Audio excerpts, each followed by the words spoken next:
Olá, queridos alunos, sejam todos bem-vindos à nossa videoaula de língua portuguesa. Hoje nós faremos a correção das atividades propostas na aula passada e depois vou revisar todo o conteúdo já trabalhado. Vamos lá? O número 1 da atividade diz o seguinte: leia a tirinha. Uma tirinha de Agar. Helga diz a Agar: quando chegarmos, não fique num canto com seus amigos contando piadas sujas.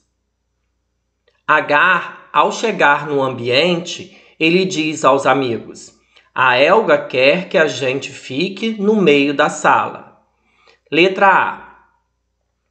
Helga faz uma recomendação a Agar. O que ela quis dizer ao marido?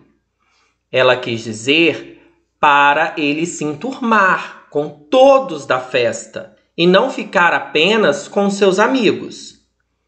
Letra B. De acordo com o texto, o que Agar entendeu? Ele entendeu que poderia conversar somente com os amigos, contar suas piadas sujas, porém no meio da sala e não num canto. Letra C. Separe os verbos presentes na tirinha em regulares ou irregulares. Vamos relembrar?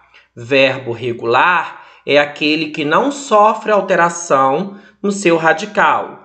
Já o irregular, ao ser flexionado, conjugado no presente ou no pretérito perfeito, ele vai sofrer uma alteração. Os verbos regulares da tirinha são chegar e contar. Os irregulares, ficar e querer. Letra D. Observe atentamente este enunciado da tira. Quando chegarmos, observe o verbo destacado. Não fique num canto com seus amigos contando piadas sujas. O verbo destacado é o verbo chegarmos. Observe essa forma verbal. Quando chegarmos, indica uma possibilidade que ainda vai acontecer. Portanto, o verbo está no futuro do subjuntivo. Retire desse enunciado uma forma verbal empregada na forma nominal do gerúndio. São 3 as formas nominais do verbo: infinitivo, terminado em R, cantar; gerúndio, terminado em NDO, bebendo; e particípio, terminado em DO, falado. O verbo no gerúndio empregado nesse enunciado é o contando.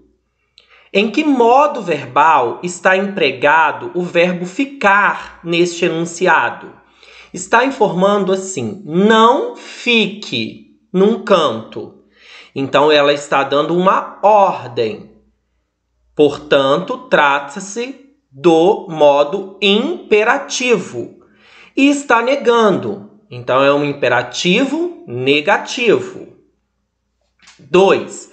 Classifique as palavras ou expressões retiradas da história em quadrinhos de Calvin e Haroldo.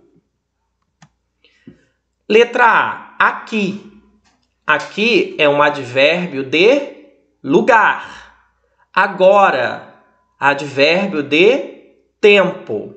O não, advérbio de negação.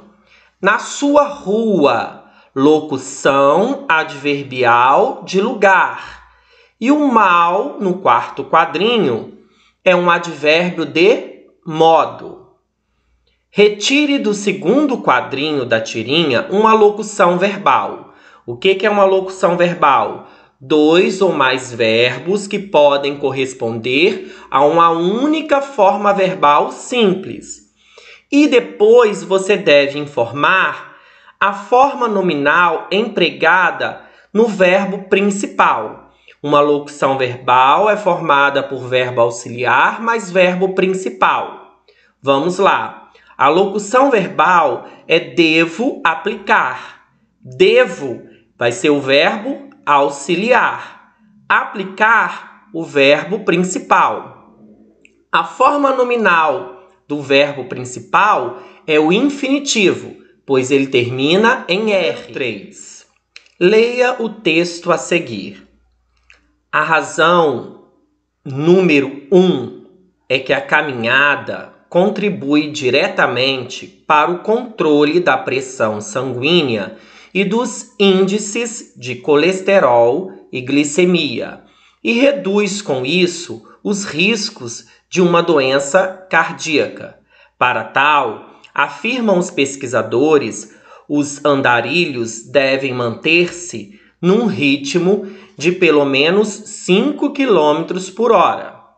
O segundo motivo para que os especialistas saiam em defesa da caminhada não está amparado em pesquisas, mas sim numa observação simples.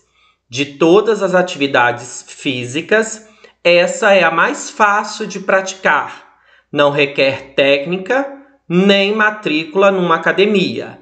É, enfim, um bom começo para abandonar a vida sedentária. Este fragmento foi publicado na revista Veja. Letra A. No texto, há um incentivo às pessoas para que adotem o hábito de caminhar. Por que a caminhada representa um dos exercícios mais recomendados pelos médicos? Primeiro, porque ela contribui no controle da pressão sanguínea e nos índices de colesterol e glicemia, reduzindo assim os riscos de doenças cardíacas. Além disso, não necessita de uma matrícula numa academia, portanto, é uma atividade física mais simples. Observe todas as formas verbais empregadas no texto. O texto tem como predominância qual o tempo e o modo. Percebam que trata-se de uma notícia, portanto, empregam-se verbos no presente do indicativo. Letra C. Quanto à frase, o segundo motivo para que os especialistas saiam em defesa da caminhada não está amparado em pesquisas. Retire a locução verbal presente neste enunciado e informe qual o verbo principal e qual o auxiliar. Logo, informar a forma nominal empregada no verbo principal. A locução verbal empregada neste enunciado é está amparado. O verbo auxiliar é o primeiro, o está, e o verbo principal é o segundo, amparado. Este verbo está no particípio. Letra E. Observe os seguintes verbos: caminharemos e emagrecêssemos. Separe essas formas verbais em partes. Estruturar o verbo: radical, vogal temática e desinência. Depois você deve informar o que essas desinências expressam. Uma desinência verbal, ela pode ser modo temporal e pode ser número pessoal. Portanto, uma desinência verbal informa pessoa, primeira, segunda ou terceira, número, singular e plural, tempo, presente, pretérito ou futuro, modo, indicativo, subjuntivo. Vamos lá? Caminharemos, do verbo caminhar. Elimino a terminação ar. Radical, caminhe, que é a base. O radical é a base. Vogal temática, a. A vogal temática, ela serve para ligar o radical à desinência, ou às desinências verbais. A vogal temática designa uma conjugação. A vogal temática a pertence à primeira conjugação. Desinência, re e mos. Re é uma desinência modo temporal, futuro do presente do indicativo. Mos, desinência número pessoal, primeira pessoa do plural.